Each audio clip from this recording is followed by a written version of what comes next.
Não vou-me atrasar muito isso aqui o início, porque não dá para estar a condicionar uns por outros. E como isto vai ser um evento que é gravado, também quem não assistir, que vai ser a maioria do público naturalmente, quem não assistir pode sempre depois acompanhar a posteriori o evento. A grande vantagem das pessoas de participarem live no evento é que no final tem aquele blocozinho de perguntas e respostas que nós liberamos e que podem sempre ter uma interação melhor e tirar algumas dúvidas daquilo que foi o que aconteceu no evento e que não entenderam, alguma coisa que possa surgir. Por isso que a gente tem uma limitação para cerca de 25 pessoas. O TeamViewer não deixa ter também mais do que 25 pessoas. Eu acho que é um número bem razoável para a gente poder ter um bloco que também não se estenda muito tempo no final. Bom. Então hoje vamos falar aqui de um assunto que muitas vezes o pessoal tem dúvidas. A galera fica naquela de até onde é que eu posso ir, que ranges é que eu uso, dinâmicas da mesa, como que eu articulo meus ranges, consoante os jogadores que estão na mesa, consoante a minha imagem na mesa, tudo isso. Portanto, vamos explorar um pouquinho aqui esta questão. Vamos andar um pouco à volta disto para que elucide um pouco a galera no jogo de Six Max Cash Game e que possa acrescentar valor ao vosso jogo. Tal como aconteceu na outra edição, o evento, como vocês sabem, foi os títulos do evento, os temas do evento foram votados por cada um de vocês. Os que participaram na votação, os que não participaram, participarão em futuras votações. Eu não mexo em nada. Luís, peço-te que mutes o teu micro, por favor, só. Eu não mexo em nada se repararem os títulos que ficam, são os títulos que foram votados, então eu não vou lá e altero. Depois eu faço as adaptações. Então, no último que nós falámos, eu tive obrigatoriamente que fazer uma divisão entre o NL2, porque a questão era o que é que um jogador precisava para ser o jogador ganhador da NL2 e NL100. Naturalmente que não dava para meter aquilo tudo no mesmo saco e falar de tudo como se fosse exatamente a mesma coisa, jogar NL2 ou jogar NL100. Então eu tive que dividir em dois e aqui é a mesma coisa. Basicamente eu tenho, óbvio que eu tenho que fazer uma abordagem diferente entre o jogo de late position, que inclui batalhas de blinds e etc, e um jogo de bases mais gerais, por algumas razões. Primeiro porque são ranges que são completamente diferentes, os ranges que estão envolvidos. Jogar contra um jogador que está no TG não é a mesma coisa que jogar contra um jogador que reza do botão. Então não é a mesma coisa, então eu não posso de novo meter tudo no mesmo saco e começar a falar como se fosse a mesma coisa. Não é. E também não vou conseguir nesta edição aqui fazer provavelmente o jogo de late position. Porque se eu explorar o que eu quero falar sobre o jogo de late position, basicamente iria-me ocupar outra edição. Então eu decidi dividir este título em dois, que são bases gerais, que vai ser a primeira edição, e a próxima edição do estudo conjunto será o mesmo título, construção de range pré-flop e continuação da action, mas só sobre o jogo de late position. Jogo ali que envolve mais as posições do botão, small blind e big blind. Que é uma parte muito importante. Para vocês terem uma ideia, um jogador ganhador, ele geralmente não, é assim que acontece, é positivo em todas as posições, menos nas blinds, que é de onde vem o negativo do jogador de cash game. E isto é tipo irreversível. Não há na história do póquer até hoje algum jogador que tenha conseguido numa amostra de longo prazo considerável. Não existe nenhum jogador que tenha conseguido ser positivo ou na small blind ou na big blind. Não existe. Tem uns jogadores que conseguem perder menos do que outros e naturalmente quem consegue ter umas perdas menores do que outras, tipo entre perder 50 big blinds já às 100 e perder 30 big blinds já às 100, portanto faz toda a diferença, não é? Então por isso que, por causa destas envolventes, é que eu decidi meter o jogo de late position para uma edição só, porque vai levar algumas características especiais que vamos ter que tratar. Bom, então o que é que nós vamos falar aqui nesta edição? Vamos falar de Open Raise, ranges de Open Raise, considerações do Open Raise, pré-flop, quando raisar, o que raisar, como fazer. Isso será o ponto sobre o Open Raise. Vamos tratar da questão de depois de raisarmos pré-flop e se enfrentarmos uma tribet, como é que respondemos, quais são as nossas opções, quais são as decisões que temos que tomar, as considerações a ter e tudo isso que envolve a resposta a uma tribet. E a última parte será uma parte que é o versus o Open Raise, que é quando alguém já raisou e nós vamos querer responder a esse raise ou não. Seja com call, seja com tribet, whatever. Portanto, estes são os 3 temas que vamos abordar hoje. E são temas importantíssimos porque no fundo é onde começa uma mão de poker, de cash game, e como tudo as coisas têm que começar bem para que depois possam ter probabilidade de acabar bem. Portanto, vamos lá. Open Raise. Questão do Open Raise, é preciso considerar, na minha opinião, alguns pontos que eu acho importantes. Não quer dizer que não haja outros. Vocês, à medida que vão se adquirindo mais maturidade no póquer, até muitos de vocês vão desenvolvendo os vossos próprios pensamentos e linhas de ação. O que nós procuramos em mentores e em coaches e etc. são linhas de orientação de pensamento, são linhas de abordagem à situação e depois, muitas das vezes, acabamos por dentro daquela linha fazer pequenos ajustes que aí definem as nossas características como jogadores de póquer. Coisa básica, naturalmente, nós devemos abrir mais em late position do que em early position.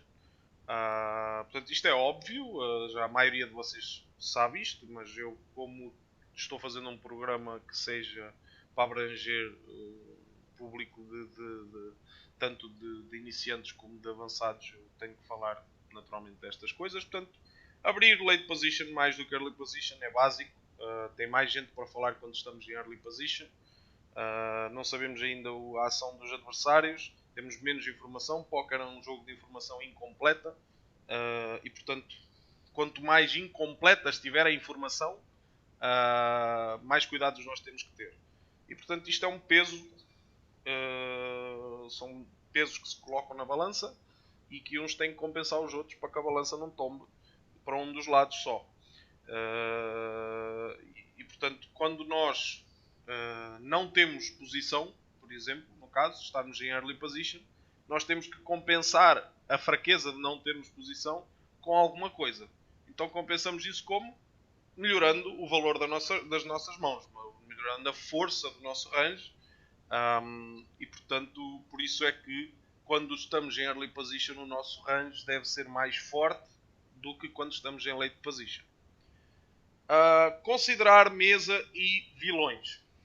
Portanto, aqui na consideração da mesa e dos vilões, existem alguns aspectos que eu acho que são de desenvolver e que irei desenvolvê-los, porque não é a mesma coisa eu estar a jogar uma mesa com sou eu 4 regs e um donk, e estar a jogar uma mesa onde temos 2 donks, um calling station e 2 regs ruins. Isto não é a mesma coisa. Não é a mesma coisa estar a jogar contra loose passives e estar a jogar contra loose agressivos e depois ter um tight ali. Isto não é igual. Portanto, estas adaptações têm que ser feitas sim.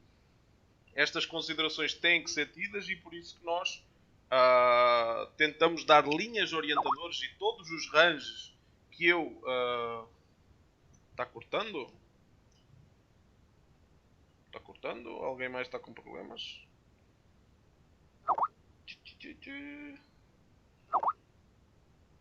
Ok. Talvez seja mais a internet do que não está dando tão certo. Vamos melhorar, Hugo. Vai dar certo. Vai dar certo. Qualquer coisa também esteja a revisão depois se te faltar, se passar alguma coisa. Portanto, continuando. Portanto, nós queremos sempre nos adaptar aos jogadores e às mesas para que consigamos seguir uma linha coerente. Isto não quer dizer, naturalmente, que tenhas que seguir tabelas de ranges e etc. Todas as propostas de ranges de Open Race que nós vamos dar aqui são propostas gerais. E vocês vão ver que é raise entre esta percentual e aquele percentual, é range entre... São assim as nossas abordagens. Porquê? Porque, acima de tudo, acho que vocês devem ter uma noção daquilo que podem, do máximo de mãos que devem jogar e do mínimo de mãos que devem jogar em cada uma das posições. Mas eu não vos posso prender porque isto não é um jogo de máquinas, isto é um jogo de pessoas. E como um jogo de pessoas tem várias nuances durante o jogo que têm que ser consideradas. Essa é uma delas. Depois vou falar do que é a FE combinada, Fold Equity combinada, para quem não tem conhecimento. E vou desenvolver um pouquinho ali o tema de raisando no botão e na Small Blind. São questões que vou abordar de forma muito superficial, como eu já vos disse, que o jogo de late position vai ficar para mais tarde. Mas como eu não quero que vocês também vou esperar daqui até um mês para ter alguma noção de jogo de late position, vamos dar um cheirinho aqui para que as coisas fiquem mais ou menos interessantes. Portanto, abrir de late position mais do que de early position. Aquilo que eu proponho para vocês é de UTG terem um range que não passa dos 14% e não baixa dos 10%. É importante o nosso range ser um range forte, e eu acredito que todas as mãos abaixo de 14% são mãos que dá para ser lucrativo. E isto é um conceito muito importante, que entrando também um pouco na parte de como estudar o jogo, uma das formas que nós temos de analisar o nosso próprio jogo é analisar com o Hold'em Manager e ir filtrando as mãos quando nós já temos tipo uma base de dados de 100, 150 mil mãos. Para algumas situações tem que ser um pouco mais, mas para Open Race chega a 100 mil mãos, tranquilo. E analisarem se aquela mão é ou não é lucrativa para vocês.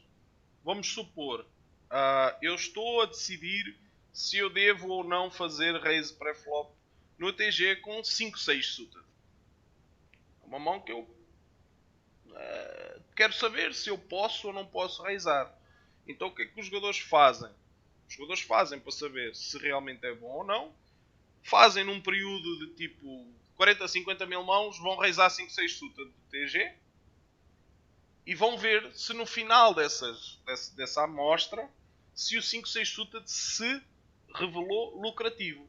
Porque nós, na situação de UTG, middle position, cutoff e botão, nós não somos obrigados a colocar blind nenhuma em jogo. Nós só vamos colocar algum dinheiro em jogo, naturalmente, se quisermos. Se pretendermos ou fazer raise pré-flop ou dar call on raise. Por esta razão, e entendam o raciocínio. Parece que eu estou a falar coisa muito básica, mas entendam o que é que eu quero falar. Não é coisa muito básica, não. Por esta razão, todas as mãos que eu jogar em UTG, Middle Position, Cutoff e Botão têm obrigatoriamente que ser positivas. Então, quando vocês pegarem na vossa base de dados e quiserem saber se certa e determinada posição, a mão é lucrativa naquela posição, nestas 4 aqui elas têm que estar positivas. Isso já não acontece nas blinds. E agora é que eu quero chegar ao ponto mais que até aqui parecia básico, mas que não é. Nas blinds a análise já não é esta. Porquê que a análise já não é esta? É simples. Porque eu nas blinds eu estou obrigatoriamente a colocar dinheiro no pote. Vamos supor, na small blind, eu estou a colocar meia blind cada vez que eu passo na small blind. A cada 100 mãos, se eu foldar, vamos supor que eu foldo 100% das vezes. Se eu foldar 100% das vezes, eu vou perder 50 big blinds a cada 100 mãos que passam. Porque eu estou colocando meia blind. Isso quer dizer que a forma como eu vou escolher as mãos que eu jogo na small blind, dependendo da posição, da situação que acontecer, elas têm que se revelar com resultados melhores do que 50 big blinds por 100 negativo. A mesma coisa acontece na big blind. Na big blind eu estou a colocar uma big blind cada vez que eu passo na big blind. Então, se eu quiser saber se certa e determinada mão é ou não é lucrativa para mim jogar na big blind, eu tenho que filtrar a situação e vou analisar todas as mãos que têm resultados iguais ou melhor do que 100 big blinds negativas às 100. Ok? Então isto é uma parte do estudo de póquer que é muito importante e que vocês, se aprofundarem, vão usar isto muitas vezes, porque os ranges estão sempre, a gente está sempre volta e meia a fazer uns ajustes e tal, e porque o field muda, porque subimos de limite, porque o jogo mudou um pouco, etc, etc. E nós queremos ir estando a par se realmente aquela mão é ou não é boa para nós jogarmos. Eu devo raisar às 10 off do TG. Vamos ver, vamos jogar aqui 50 mil mãos e vamos raisar às 10 off do TG e vamos ver o que é que dá. Vamos chegar lá no final e vamos ver se eu tive resultados positivos ou não. Há jogadores, por exemplo, vou-vos dar um exemplo que é, não vou dar o nome do jogador, mas que foi um vídeo que eu vi recentemente de um jogador profissional que coloca no range dele, do raise do TG, por exemplo, dama vala off. Eu, como jogador, não costumo colocar dama vala off no meu range do open do TG. Mas ele analisou a base de dados, diz ele que analisou tudo certinho e que na base de dados dele revelou-se uma mão positiva. Revela-se uma mão onde ele consegue ter lucro. E então, naturalmente, se ele consegue ter lucro, é melhor jogá-la do que não jogar. E então ele decidiu que eu não coloco o dama vala off no meu range do TG. Então, isto é para vos explicar que estas alterações acontecem de jogador para jogador, não é tudo igual, e portanto este estudo, para quem se quer aprofundar no cash game, deve ser feito. Tem que ser feito. Portanto, o TG de 10 a 14%, Middle Position de 12 a 16%, Cutoff de 22 a 30%, Botão de 40 a 100% e Small Blind de 40 a 100%. E vocês dizem, porra João, 100% das mãos? Calma, já lá vamos. Já vou explicar de onde é que vem isto. Porque é que vocês em algumas situações podem rezar 7-2 off e noutras não. Então tem aqui um exemplo daquilo que é uma amostra de um range do TG que pode ser usado.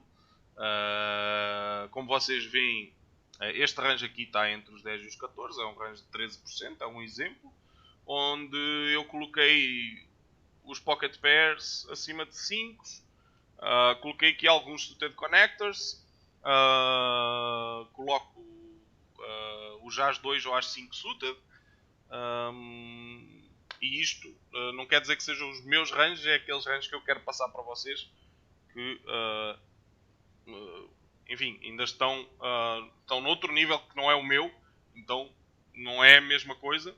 É aquilo que eu acho que é safe para vocês, é tipo um bom ponto de partida, um bom ponto de início de análise do vosso jogo. E depois vão fazendo, como eu vos falei, o As 9 off, o As 8 off, o As 7 off, desculpem, o As 9 suited ou o As 6 suited. Epá, será que isto é bom para mim? Vamos ver. Vamos colocar e vamos ver se eu conseguisse ter lucro com eles durante 50 mil mãos. Pá, posso introduzir, não tenho problemas nenhum em introduzir. E assim acontece com o 8-7 suited, 7-6 suited, Vala 9 suited, Dama 9 suited, Rei 9 suited. São tudo mãos que à medida que vocês vão se tornando melhores podem ser introduzidas no vosso range. Isto tudo depende da forma também como vocês encaram o pós-flop e como conseguem resolver as situações. Portanto, middle position. Já introduzo aqui mais suited connectors e mais todos os ases suited, no caso. Reintroduzo também aqui o Rei Vala off. Aí depois no cutoff, eu coloquei aqui o rangezinho mais tight que eu acho que vocês podem usar. Que é um range que abrange todas as Broadways e é um range que já vai ao 6-5 suited.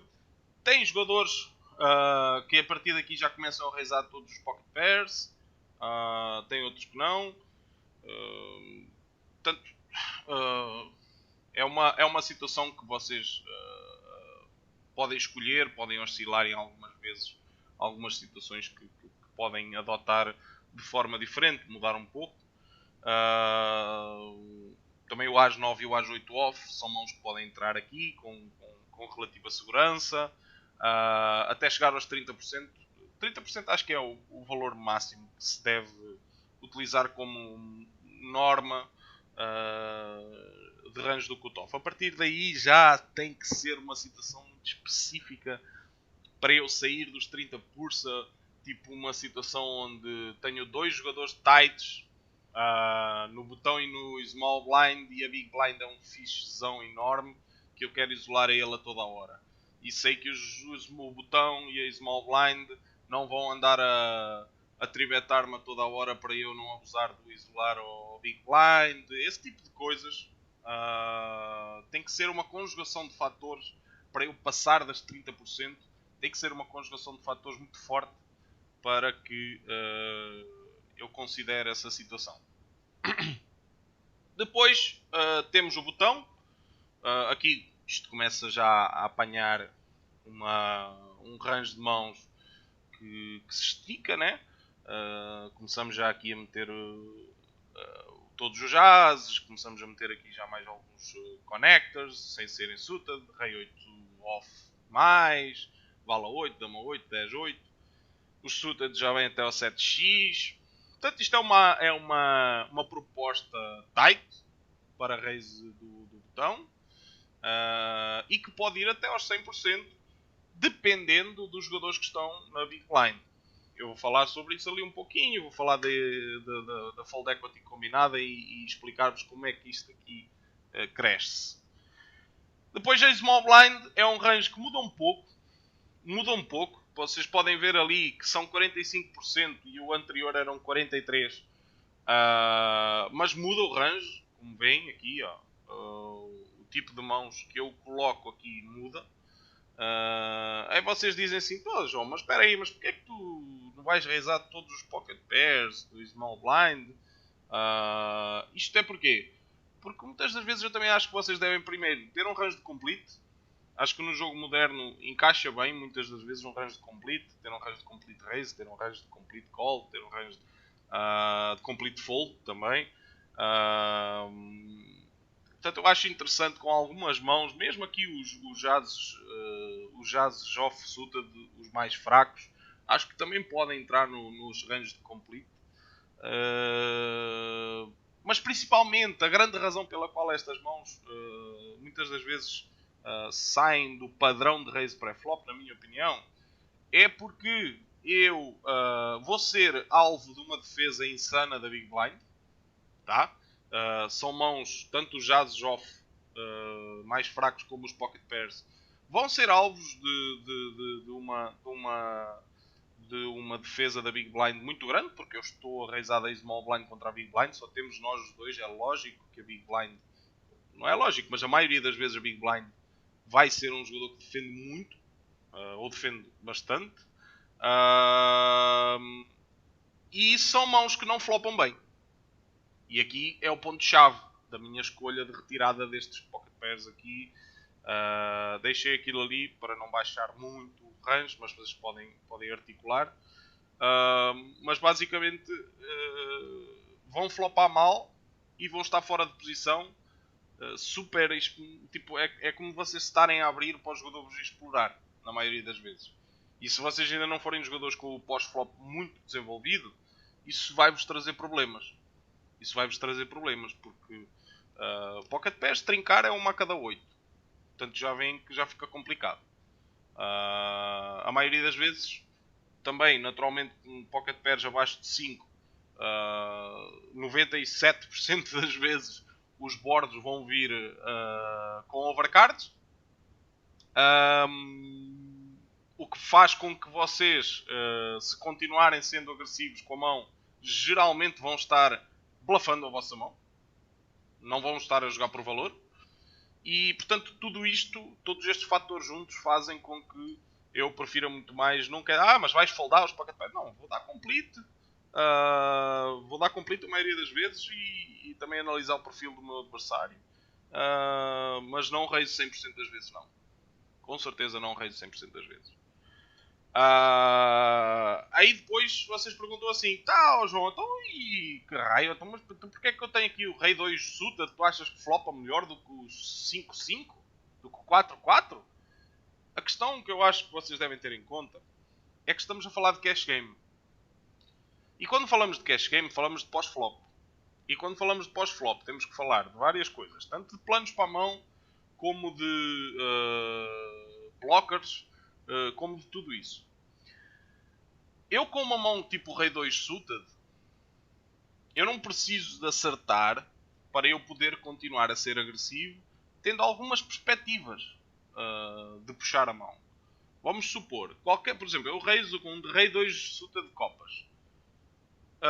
Qualquer bordo que venha Ace High, por exemplo, com uma copa, Queen High com uma copa, Jack High com uma copa, desde que não seja uma board super conectada, tipo aquelas boards 6, 7, 8, 9, 10 e 7, coisas assim. Desde que não seja esse tipo de boards, mas sejam boards desconectadas e que tenham uma copa, eu já sei beto, flop, a maioria das vezes, com a perspectiva de que acertando o rei ou acertando uma copa no turn e ficando com flush draw, eu posso continuar a barrilar tendo equidade, tendo a chance de puxar a mão ou o meu adversário foldar.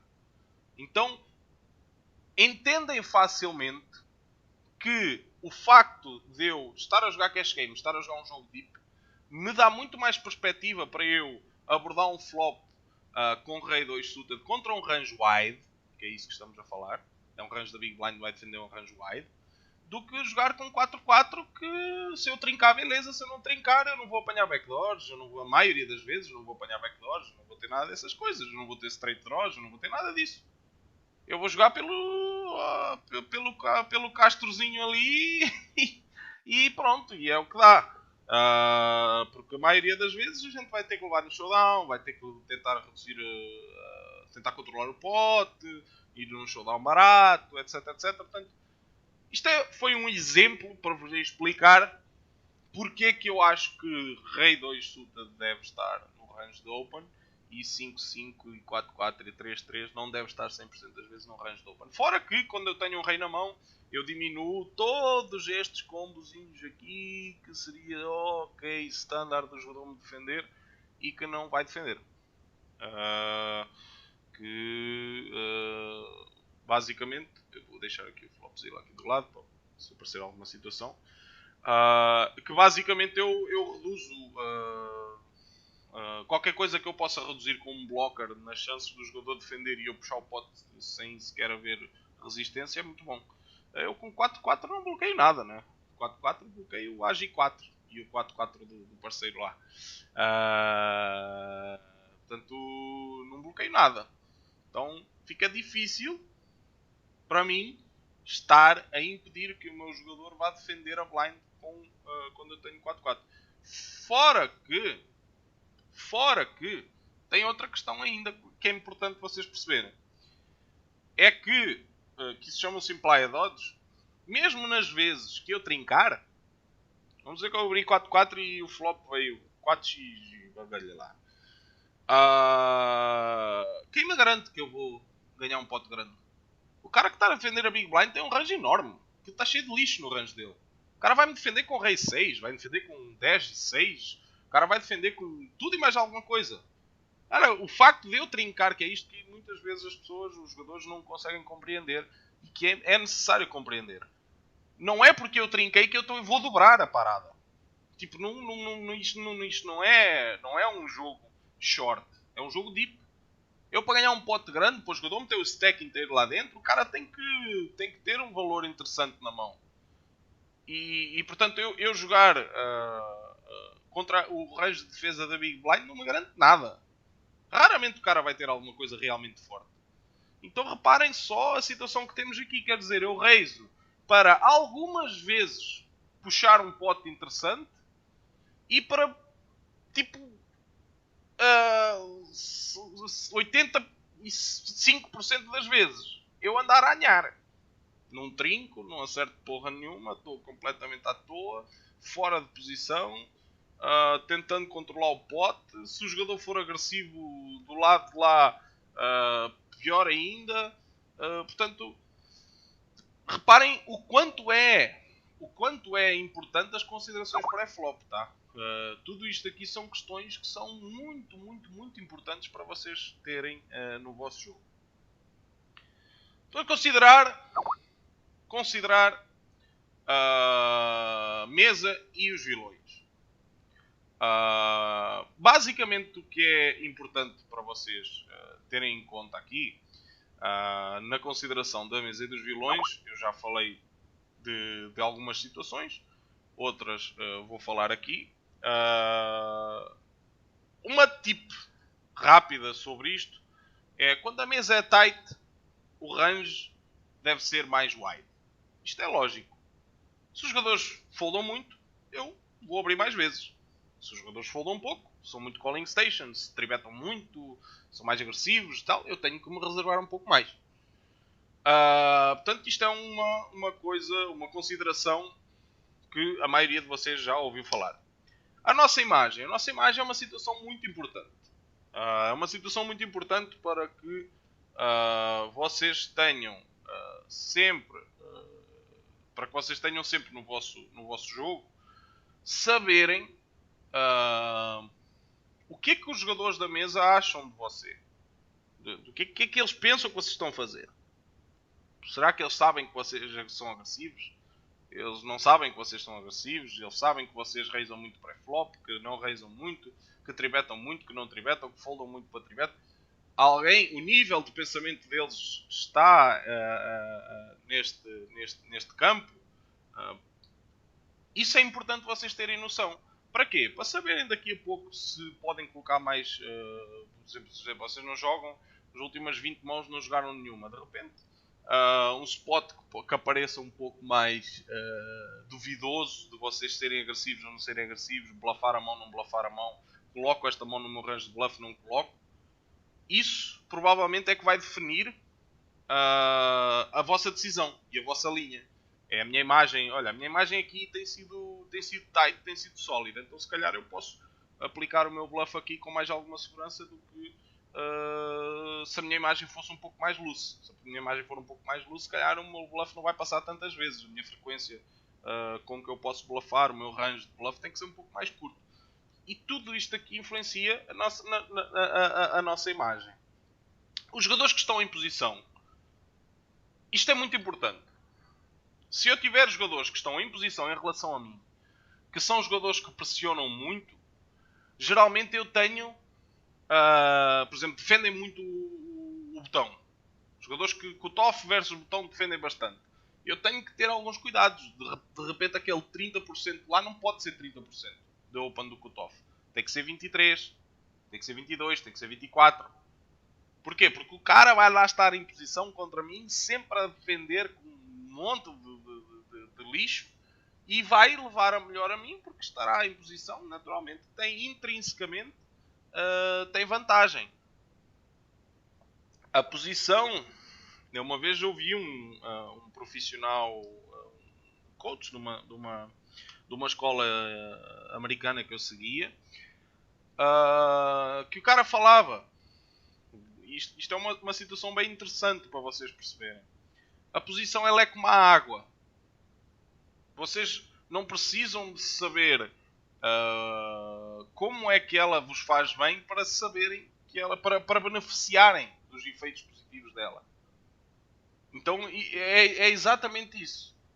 Mesmo o jogador mais donk consegue ter vantagem e usar a posição a seu favor, mesmo não sabendo como.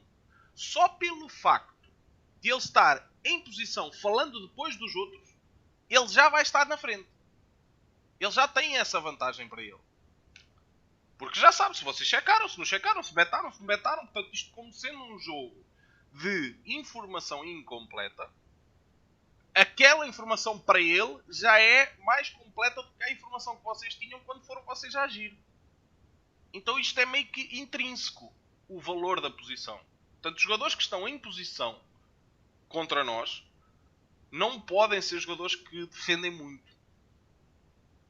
Ao contrário, também acontece. Se forem jogadores que defendem pouco, como eu vos falei há pouquinho, naquela situação do cutoff, abrir o range ou não abrir o range, se forem jogadores que são mais tight, eu vou poder isolar as blinds com mais facilidade. Eu vou poder aumentar o meu range do cutoff, o meu range do botão. Eu vou poder aumentar. Porque eu estou em posição. Agora, desculpem, porque eu tenho um jogador tight no botão. Por exemplo, no caso do cutoff. Então, isto são considerações muito importantes e por isso que cash game não podem jogar com 15 telas abertas. Não tem como jogar cash game com 15 telas abertas quando estamos a considerar tudo isto. Imaginem vocês terem que analisar estas situações antes de tomarem uma opção destas, por exemplo, de raise pré-flop, quando estamos a falar em ter 15 telas abertas no mesmo computador. Quer dizer, vocês não vão nem ver, muitas vezes vão ter algumas situações que estão sit-out. Portanto, reparem em como, às vezes não, sempre no cash game, vocês precisam ter o foco total e saber exatamente o que é que está a acontecer. Por isso que o grind de cash game, eu costumo dizer que o grind mais lucrativo de cash game é 6 mesas. 6 telinhas é o grind mais top. Tudo que seja para cima disso já começa a ser autopilot, já começa a passar spots, já começa a haver decisões erradas, mãos que se jogam e não se deviam jogar, e o contrário também acontece, mãos que não se jogam e se deveriam jogar. Portanto, isto tudo influencia. Ok? E depois os jogadores das blinds, pela mesma lógica, são jogadores que eu tenho que considerar. Todos estes aspectos que eu considerei aqui, tirando o facto de eles, neste caso, estarem fora de posição, aí eu vou ter um pouco mais de segurança. Mas eu tenho que considerar se eles são jogadores que foldam muito, se não defendem. Há jogadores que defendem muito contra o botão, defendem a mais contra o botão. Tem outros que não defendem muito contra o botão, não se apercebem e que têm que defender bastante. Então, em relação ao TG, há jogadores que nunca defendem raises de open do TG, a não sei com o topo do range. Tem tudo, tem de tudo. Isto é um jogo que mexe com cabeças e portanto tem de tudo. Portanto, considerações em relação à mesa e aos vilões, eu diria que acima de tudo, para um começo, não entrando em questões muito técnicas, para um começo é bom. Então, afinal, o que é esta fold equity combinada que eu falei lá em cima, o que é que estamos a falar quando falamos em fold equity combinada? A fold equity combinada é o percentual de fold que envolve os jogadores que estão para falar. Vamos supor que vocês estão no botão e querem saber a fold equity combinada. Fold equity combinada é a fold equity que existe do jogador 1 vezes a fold equity que existe vezes do jogador 2. Vamos supor, o jogador, como eu tenho aqui no caso a seguir, ok? São basicamente, vamos dizer que o Big Blind folda 65%. O Big Blind folda 65%, a Small Blind folda 85%. 55% vai ser a multiplicação entre estes dois valores que me vai dar o percentual de vezes que eu vou ter fold. Portanto, 55% das vezes, se eu tiver dois jogadores com estas características, na Big Blind e na Small Blind, 55% das vezes eu não vou ter qualquer resistência. Não vou ter, ninguém vai fazer o raise, ou call, ou tribet, ou whatever. Eu vou ter simplesmente dois folds. Fold da Big Blind e fold da Small Blind. As outras 45% eu vou ter a ação de um deles. Ou dos dois. Whatever. Pode acontecer. Portanto, isto chama-se a fold equity combinada. E para que é que eu quero isto? Mas afinal, para que é que tu queres isto? Eu quero isto para passar para o tópico seguinte. Que é o tópico de raisando do botão e da Small Blind. Eu pulei ali porque o slide estava desorientado, porque eu queria vos explicar um exemplo da Big Blind e da Small Blind. Para eu entrar neste campo do raisando o botão e Small Blind, eu tenho que analisar a Fold Equity combinada, tá? E eu preciso dela para saber o meu range, como relacionar, fazer a relação entre as pot odds e esta Fold Equity combinada, para eu ter uma noção do que é bom e não é para mim raisar. Depois de analisar o pós-flop dos vilões, naturalmente. Se eu estiver a falar, por exemplo, de um jogador que, vamos dizer que ele folda muito para ser bet, por exemplo. O Big Blind é um jogador que folda muito para ser bet. Tranquilo. Se o Big Blind é um jogador que folda muito para ser bet, eu posso abrir um grande leque de mãos, um range grande de mãos, porque eu sei que ele vai chegar ao flop e vai dar check fold a maioria das vezes. Vai jogar ali os 30% das vezes que acerta a borda e as outras 70% das vezes é sucesso para mim, tenha valor ou não tenha valor. Por isso que contra alguns jogadores a gente se beta 100% das vezes e contra outros jogadores a gente não vai. Pegando num estilo de jogo exploratório, e não tanto pegando ao lado balanceado, mas pegando num estilo de jogo exploratório, eu posso usar esse tipo de estratégias. Portanto, a análise do pós-flop dos vilões é interessante. Para vocês decidirem até o pré-flop. Vejam como isto influencia, como todas estas coisas influenciam no vosso jogo. Portanto, vamos aqui pegar aqui num exemplo, no exemplo das 55%, para vocês verem efeitos práticos desta análise.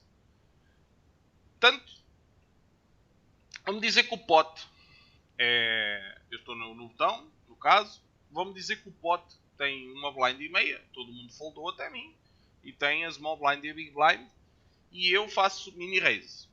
É um raise que eu acho tranquilo. Há jogadores que fazem 2x, 2.2x, há jogadores que fazem 2.5x, há jogadores que fazem 2x. Bom, vai de cada jogador e muitas vezes também vai dos players que estão nas blinds. Por exemplo, se eu estiver a jogar contra um Donk, eu provavelmente vou aumentar o meu size, porque eu vou ter vantagem para jogar com ele pós-flop e vou jogar um pote maior, ele vai cometer mais erros, etc, etc. Portanto, isto também pode mudar consoante consoante dos jogadores que estão nas blinds. Mas então vamos calcular as pot odds desta situação. Portanto, no caso, se o meu raise é de 2, eu vou sempre calcular as pot odds com aquilo que eu estou a arriscar. dividido por aquilo que eu estou a arriscar mais aquilo que estava no pote. Portanto, 2 a dividir por 3.5, que é o caso, dá 57%. Se eu tiver, e aqui é que entra aquilo que a gente estava a falar antes, este 55% de fold equity combinada. Se os jogadores foldarem igual ou superior a 57%, eu posso raisar 100% das mãos, que eu vou ser pelo menos break-even. Eu preciso, o que as potodes vos dizem é o limite para que a situação seja break-even. Portanto, quando eu tenho, neste caso, por exemplo, 55% e 57%, é um exemplo onde aproximadamente as potodes estão pelo menos iguais. Isto não tem como vocês andarem aqui a andar 2% para a frente e 1% para trás e tudo mais. Isto não tem como. Até porque a amostra que vocês vão ter sobre os vossos jogadores muitas vezes não vai ser certeira. Ela vai andar ali, pode ser 65, como pode ser 70, como pode ser 60. Portanto, vocês não vão ter total certeza que é aquele valor. Então, por isso que eu decidi colocar isto para tocar nesse ponto. Não se prendam a pormenores. Não andem com... é assim, um é 55, o outro é 57. Porra, aí vocês estão ferrados no poker. Não tem como vocês fazerem análises tão criteriosas neste tipo de situações, porque vocês também não têm a certeza. Até porque os jogadores mudam a sua estratégia. Então, se forem donks, mudam mais ainda. Vocês não têm como saber que é exatamente aquele número. Portanto, números parecidos ou superiores a 57% de fold, eu posso raisar 100% do range. Na situação de eu raisar mini raise. Usar o mini raise como opção. E portanto, neste caso, eu raisaria 100% das mãos. Sempre. 100% das mãos. Porque mesmo que me deem call, e estes 2% de diferença lá, se a gente quisesse ser rigorosos, iriam morrer, porque mesmo que eles me deem call, eu vou estar em posição. Eu sempre vou ter mais vantagem ainda. E portanto eu vou ter o lucro do pré-flop e ainda vou ter mais vantagem em relação ao pós-flop, porque eu estou em posição. Portanto, isto é para vos ensinar e para vos mostrar onde é que entra a fold equity combinada. A fold equity combinada é exatamente para isto, para eu ter a noção do que é que eu posso raisar e o que é que eu não posso raisar. Portanto, esta situação é uma situação que, óbvio, vocês não vão andar a fazer isto mão a mão, não vão andar a fazer isto situação a situação, vão andar a fazer isto no vosso plano de estudos, nas vossas situações, vocês vão ter noção. Olha, se a Big Blind foldar 85, 80% e a Small Blind se a Big Blind foldar 65, 70% e a Small Blind foldar 80, 85%, eu posso raisar qualquer porra. Se rodarem gap até mim no botão, eu vou raisar qualquer coisa. E muitas das vezes, e tem aqui um misconcept de muita gente, inclusivamente de jogadores mais experientes e que jogam póquer um pouquinho mais a sério, que é o fato da tribet. A tribet não influencia em nada nesta situação. E não influencia em absolutamente... Eu não quero saber se o jogador tribeta muito ou tribeta pouco. Reparem que eu não toquei nessa situação, neste cálculo aqui. Eu quero simplesmente saber se o jogador folda, a análise do ou ele folda ou ele não folda. Vamos supor, aqui na Big Blind, o jogador tem um fold de 65% para steal do botão. Este jogador tem 65%. Vamos ser, quando se analisa questões matemáticas, tem que ser levar aos extremos para compreendermos o que é que estamos a querer dizer. Vamos supor que este jogador tem 35% de tribet da Big Blind contra o botão. Eu não vou usar a minha estratégia? Claro que eu vou. O cara tem 35% de tribet e 0% de flat call. O cara não dá call. É a mesma coisa.